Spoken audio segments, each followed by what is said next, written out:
आज हम गंगाराम पटेल और बुलाखे नाई की यात्रा के वापसी का तीसरा पड़ाव कौन सच्चा कौन झूठा पढ़ेंगे। काशी नगरी की यात्रा करके वापसी के तीसरे चरण में गंगाराम पटेल और बुलाखे नाई एक नए नगर में आकर ठहरे तो वहाँ बुलाखे फिर बाजार में एक अजूबा नज़ारा देख आया। उसने वापस लौटकर यह बात गंगाराम पटेल को बताई तो गंगाराम ने अपना वही रटा रटाया वाक्य दोहरा दिया। अभी नहीं बुलाखी, मैं तेरी इस बात को उत्तर सोते समय ही दूंगा। अभी तो यात्रा से चलकर आए हैं, थके हुए हैं, पहले नहा धोकर ध्यान कर लें। भोजन के पश्चात जब निवृत्त हो जाएंगे तो आराम से बिस्तर पर लेट कर सारी बातें होंगी। अभी तो पहले तू अपनी, मेरी और उन दोनों घोड़ों की पेट पूजा की तैयारी कर, क्योंकि हमारी तरह वे भी थके हुए होंगे।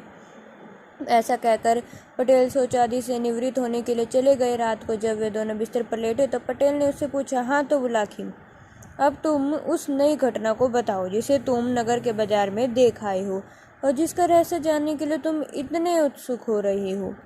बुलाखी नाई ने बताया, पटेल जी, आज शाम जब मैं बाजार से लौट रहा था तो मैंने एक आदमी को एक चबूतरे पर एक खंभे से बंधा हुआ देखा। उसके समीप एक सैनिक भी खड़ा था।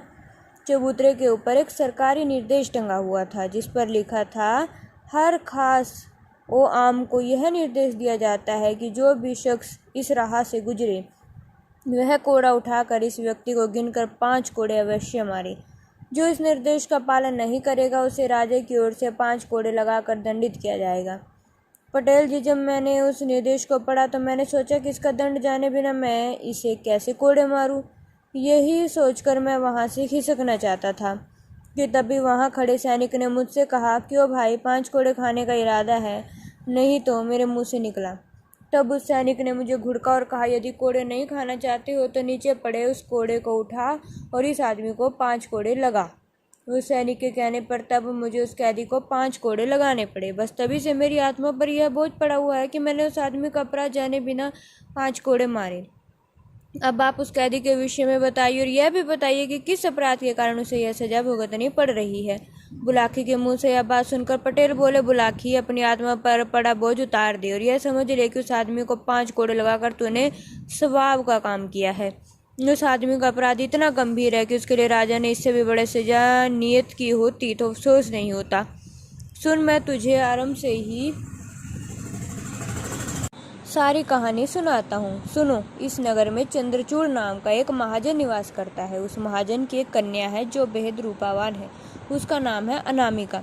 महाजन का एक पुत्र भी है जिसे सब लोग चक्रधारी कहकर बुलाते हैं। हमारे महाजन ने अपनी बेटे अनामिका की मंगनी बहुत पहले अपने एक मित्र के पुत्र के साथ निश्चित कर दी थी, किंतु अभी तक उसने उसका गौना नहीं किया था। कारण यह था कि अनामिका की आयु अभी इतनी नहीं हुई थी कि उसका गौना करके उसका ससुराल विदा किया जा सके। यह नगर गंगा के बहुत समीप ही है। यहाँ के लोगों में धार्मिक आस्था भी बहुत है। अन्य नगरों में रहने वालों की तरह यहाँ के लोगों भी प्रति वर्ष दशहरे के अवसर पर गंगा स्नान के लिए जरूर जाते हैं। इस बार जब दशहरे का पर्व पड़ा तो दूसरे नगरवासियों की तरह अनामिका भी अपने माता पिता और सखी सहेलियों के साथ गंगा स्नान के लिए गई। गंगा किनारे पहुंचकर अन्य लोगों की तरह अनामिका के पिता ने भी अपने रहने के लिए डेरा व्यवस्थित किया और बारी बारी से गंगा जी में स्नान करने के लिए गए। पहले पुरुषों ने स्नान किया, फिर स्त्रियां गंगा स्नान के लिए गई। जब अनामिका घाट पर स्नान करने के लिए पहुंचे तो वहां के कुछ गुंडों ने उसे देख लिया। उसकी मनोहरणी छवि देखकर वह गुंडे विचार करने लगे कि किसी तरह इस सुंदर युवती को अपने काबू में करके इसका उपभोग करना चाहिए। बाद में इससे हमारा दिल भर जाएगा तो हम इसे किसी वैश्य के यहाँ बेचकर अच्छी रकम प्राप्त कर सकते हैं। उन गुंडों का मुखिया छोटेलाल नाम का एक महाहरामी युवक था।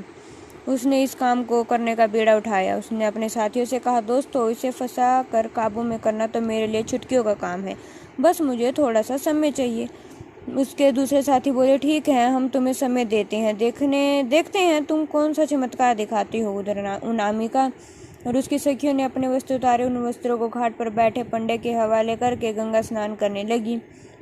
तभी छोटेलाल नामक वह गुंडा उस पंडे के पास पहुंचा और उससे कहा, पंडित जी, महाराज 5 रुपये कमाना चाहते हो। उसकी बात सुनकर पंडा बोला, घर बैठे कमाई करना किसे बुरा लगता है यजमान, परंतु यह बताइए कि काम क्या है। छोटेलाल बोला, तुम्हारे पास ये जो जनाना कपड़े रखे हुए हैं इनमें से एक साड़ी निकाल कर मुझे थोड़ी देर के लिए दे दो। पंडे ने आशंकित स्वर में पूछा, तुम साड़ी के साथ कोई छेड़छाड़ करना चाहते हो? छोटेलाल बोला, कोई छेड़छाड़ नहीं होगी, बस उस साड़ी के छोर में मुझे कुछ बांधना है। यह कोई जोखिम भरा काम नहीं है। इसलिए 5 रुपये लेकर पंडे ने अनामिका की साड़ी उसकी ओर खिसका दी। छोटेलाल ने अपनी जेब से एक सोने की मोहर निकाली और 100 रुपये का नोट निकाला और अनामिका की साड़ी के पल्लू में बांध दिया और वहाँ से हटकर कुछ दूर खड़ा हो गया। कुछ देर बाद अनामिका और उसकी सखिया स्नान करके बाहर निकली और अपने अपने वस्त्र पहनकर चलने लगी। उस समय छोटेलाल भी उसके पीछे पीछे चलने लगा। जब वह अपने डेरे के समय पहुंचे तो छोटेलाल ने पीछे से आकर अनामिका का बाजू थाम लिया। एक अजनबी व्यक्ति द्वारा अपनी बात पकड़ने पर अनामिका उस पर क्रोधित हो गई। उसने तीखे स्वर में कहा, कौन हो तुम? मेरी बात पकड़ने की तुम्हारी हिम्मत कैसे हुई? छोटेलाल ने आश्चर्य व्यक्त करने का नाटक करते हुए कहा, यह क्या कह रही हो अनामिका? क्या अपने मित्र छोटेलाल को भूल गई? मैं तुम्हें नहीं जानती, छोड़ो मेरा हाथ, कहकर अनामिका ने छोटेलाल का हाथ झटक दिया। छोटेलाल ने कहा, तुम मुझे खूब जानती हो अनामिका, वर्षों से हम दोनों एक दूसरे से एकांत में मिलते रहे हैं। अब शायद अपनी इन सहेलियों की उपस्थिति में तुम मुझे पहचानने से इनकार कर रही हो। इस प्रकार उन दोनों में तकरार होने लगी। मेले का मौका था तो उसका भाई और उसके नगर के परिचित लोग भी वहां पहुंचे और एक लड़की छेड़ने पर छोटेलाल को भला बुरा कहते हुए उसकी पिटाई करने लगे। जब छोटेलाल काफ़ी पीट चुका तो उसके रोने का अभिनय करते हुए कहा, आप लोग मुझे बेकार ही पीट रही हैं, मैंने कोई अभद्र बात नहीं की है। इस लड़की से मेरा काफ़ी पुराना परिचय है, इसने तो मेरे साथ विवाह करने का वादा भी किया हुआ है। यह सुनकर अनामिका के पिता ने आश्चर्य से पूछा, विवाह का वादा? छोटेलाल कुटिलता से बोला, हाँ जी, विवाह का वादा। विश्वास न हो तो पूछ लो इससे। आज यहाँ आने से पहले भी मुझसे मिली थी। इसने अपने खर्चे के लिए मुझसे 100 रुपये और एक सोने की मोहर भी मांगी थी, जो मैंने अपनी माता के रुपये में से चुरा कर इसे लाकर दिए थे। अनामिका का पिता क्रोधित होकर बोला, अरे भीख मंगे, मेरे पास धन की क्या कमी है जो मेरी बेटी तुझसे खर्च के लिए पैसे मांगती?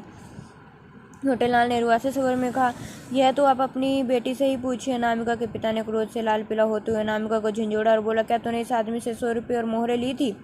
अनामिका ने से बकते हुए कहा, यह आदमी झूठा है पिताजी, मैं गंगा माता की कसम खाकर कहती हूँ कि आज से पहले मैंने इसकी शक्ल भी नहीं देखी। यह मुझ पर झूठा लांछन लगा रहा है। छोटालाल बोला, सेठ जी, अगर मैं झूठ साबित हो जाऊं तो आप यहीं मुझे 100 जूते मारना और जो भी सजा आप देना चाहे मैं खुशी से मंजूर कर लूँगा, पर पहले आप अपनी बेटी की तलाशी तो लीजिए। मैंने आज जो रकम इसे दी थी वह अभी इसके पास ही होगी। छोटेलाल का विचार सबको पसंद आया। अनामिका की तलाशी ली गई तो साड़ी के पल्लू में बंदी दोनों चीज़ें बरामद हो गई। इस पर सब लोग अनामिका और उसके पिता को दोषी मानने लगे। तब अनामिका के पिता और उसके भाई को उस पर इतना क्रोध आया कि उन्होंने उसी समय अनामिका का त्याग कर दिया। वे घर लौट गए और छोटेलाल अनामिका का हाथ पकड़कर विजेता की तरफ से अपने साथ ले गया। वे छोटेलाल के चंगुल से छूटने का प्रयास करते रहे, लेकिन छोटेलाल के साथी गुंडे भी उसकी सहायता के लिए वहां पहुंच गए और छोटेलाल और अनामिका को अपने घेरे में ले लिया। अनामिका सहायता के लिए चीख पुकार लगाने लगी। तभी वहां के राजा की सवारी वहां से गुजरी। एक लड़की को सहायता के लिए चिल्लाते देखकर राजा ने अपनी पालकी रुकवाई और नीचे उतरकर लड़की से उसके रोने का कारण पूछा। अनामिका ने रोते हुए सारी बात बताई तो फिर राजा ने छोटेलाल से पूछा। छोटेलाल ने वही झूठी कहानी राजा के सामने दोहरा दी कि यह लड़की उससे प्रेम करती है, फिर भी सबके सामने अपनी बात कहने में संकोच कर रही है। इसके माता पिता ने अब मुझे इसे सौंप दिया है। उस गुंडे की बात सुनकर राजा को कुछ गोलमाल नजर आया तो उसने अपने सैनिकों को आदेश दिया कि इन दोनों को अपने नगर ले चलो। वहीं मैं सारी बातें जानकर इस बात का निर्णय करूंगा कि इन दोनों में से कौन सच्चा है कौन झूठा। दोनों को दरबार में पेश किया गया। राजा ने अनामिका से पूछा, देवी, तुम कहती हो कि अब से पहले तुमने इस आदमी को कभी नहीं देखा था, फिर इसकी यह बात क्यों सच साबित हो गई कि तुम्हारी साड़ी के पल्लू से इसके दिए हुए रुपये और सोने की मोहर बरामद हो गई? अनामिका बोली, महाराज, मुझे इस बात का बिल्कुल भी ज्ञान नहीं है कि ये दोनों चीज़ें मेरी साड़ी के पल्लू में किसने बांधी। अपनी साड़ी तो मैंने कहीं उतारी भी नहीं थी, सिवाय उस समय के जब स्नान करने के लिए गंगा जल में उतरी थी। राजा ने पूछा, अपने वस्त्र तुमने कहाँ रखे थे? अनामिका ने कहा, हमने अपने वस्त्र घाट पर बैठे एक पंडे को सौंपे थे। यह सुनते ही सारी बातें राजा की समझ में आ गई। वह समझ गया कि लड़की के साथ छल किया गया है। तब उसने उस पंडे को दरबार में पेश होने का हुक्म दिया और पंडे से पहुंचने पर राजा ने उसे दंड का भय दिखाया तो भय से कांपते हुए पंडे ने सब कुछ बक दिया। उसे बता दिया कि यह काम छोटेलाल ने ही किया था। सच्चाई जानकर राजा ने अनामिका के पिता को बुलाकर अनामिका तो उसे सौंप दी और उस पंडे और छोटेलाल के साथी को पकड़कर उन्हें 100 कोड़े लगाने की सजा दी। मुख्य अपराधी छोटेलाल था, अतः उसे यह सजा दी गई, 3 दिन तक इस खम्भे से बंद कर इस पर कोड़े बरसाए गए। साथ ही यह आदेश भी लिखकर वहाँ चिपका दिया गया कि जो राहगीर वहाँ से गुजरे और वे छोटेलाल को 5 कोड़े जरूर मारे, यदि वैसे नहीं करेगा तो फिर आज्ञा से 5 कोड़े उसी को मारे जाएंगे। कहानी का समापन करते हुए पटेल बोले, बुलाकी यह है सारी कहानी। अब राजा की आज्ञा से छोटे लाल को सजा दी जा रही है। अपने कुकर्म का फल उसे भोगना पड़ रहा है। जो दृश्य तूने देखा है वह उसी समय का है। उम्मीद है ये सब जानकर तेरी उत्सुकता शांत हो गई होगी। अब मुझे भी सोने दे और स्वयं भी सो जाए। यह कहकर पटेल ने आंखें बंद कर ली और बुलाकी भी सोने की तैयारी करने लगा।